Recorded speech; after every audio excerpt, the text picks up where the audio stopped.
நான் ஒன்றே ஒன்று தான் கேட்கணும், அதை மட்டும் கேட்டுக்கிறேன். சோறுங்க வேற என்னைய கேட்குறேன்.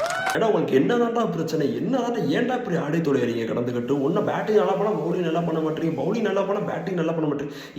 என்னதான்டா கம்ப்ளைண்ட்டாக நீங்கள் இது பண்ணிக்கிட்டு ஜெயிக்க வேண்டிய கேமை தூத்துட்டு வந்துருக்கீங்க. எனக்கு நைட்டு கூட தூக்கமே இல்லை கைஸ் போகிறேன். ஐயோ எனக்கு இந்த இப்போ வரைக்கும் தலைவலி இன்னும் போகல கடந்துட்டு. நான் புலம்புறதுக்கு இன்றைக்கி ஆடல, என் டீம்மேட்ஸ் எவனுமே இல்லை, புலம்பவும் ஆடாமல் பெரிய டென்ஷன் ஆகுது பிறந்த கடந்துட்டு. ஏன்டா இப்படி பண்ணி தொலைறீங்க? நல்ல கண்டென்ட் உண்மையாகவே தெரிஞ்சு டாஸ் ஜெயிச்சு எனக்கு பவுலிங் எடுத்தும் போது எனக்கு கொஞ்சம் பெரிய கிரௌண்டாக டைமண்ட்ஸ் எல்லாமே பெரிய ஏரியா பவுலிங் எடுத்து என்ன சேஸ் பண்ண வச்சு.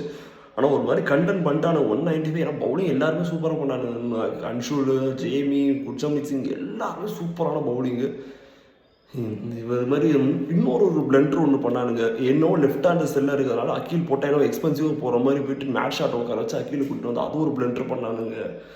அக்கீலே அவனே போஸ்ட் மேட்ச் ப்ரெசன்டேஷன் சொல்லியிருந்தேன். எனக்கு இந்த லெஃப்ட் அண்ட் ரைட் காம்போலாம் எனக்கு அதெல்லாம் பெருசாக ஈடுபாடு இல்லை, நான் அதெல்லாம் எப்பயுமே ஒர்க் பண்ணிடுவேன்ற மாதிரி சொன்னேன். பிளெண்டர் பண்ணி முக்கியமாக ஒருத்தவங்க பேசிய துறையில தூபே தூபே தூபே பேசக்கூடாது. மடுமட்ட மாதிரி ஆடுறாங்கிறது ஃபினிஷர் ரோலில் இறங்கி உனக்கு ஃபினிஷிங் வரலன்னு மிடில் ஆர்டர்லேயே இறங்கி தோட போட்டு சத்துரோதனை வாங்கி எல்லா பாடி தடாலும் ஒரு பக்கம் மேட்ச் ஷாட் தடவை ஜெயிக்க வேண்டிய கேம் தோத்துட்டு உட்காந்துருக்கேன். எனக்கு பெரிய ரிவ்யூ போட கூட எனக்கு விருப்பமே இல்லை. எனக்கு பெரிய ரிவ்யூ எடுத்து போடலாம் தான் இருந்தேன். எனக்கு அதுவுமே விருப்பம் இல்லாமல் இந்த ஷார்ட்ஸே சரி போட்டு விடுவோம், இன்னைக்கு ஏதாச்சும் புலம்பி தொலையிடுமேன்ற கர்மத்தில் புலம்ப வேண்டியதாக ஆயிடுச்சு.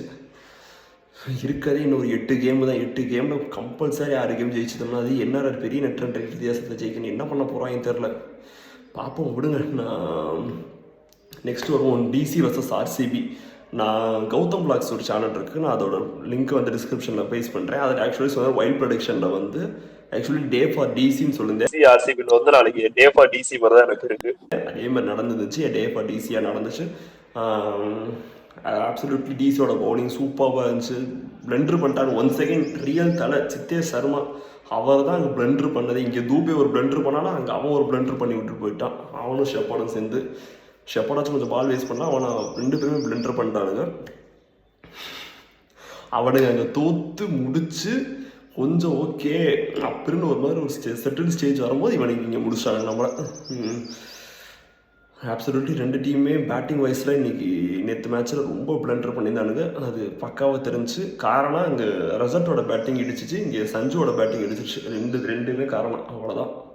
இவனு என்னத்தை பேசுறதுன்னே எனக்கு தெரியறது. இப்படியே எனக்கு தலைவலியாக என்ன இருக்குது. அவனுங்களாச்சும் ஒரு பவுலிங் ஒரு நல்லா பண்ணானுங்க. சரி ஓகே, இன்றைக்கி ஈவினிங் மே ஆஃப்டர் கௌதம் பிளாக்ஸ்லேருந்து ஒரு கொலாபரேஷன் வச்சு ஒரு வீடியோ ஒன்று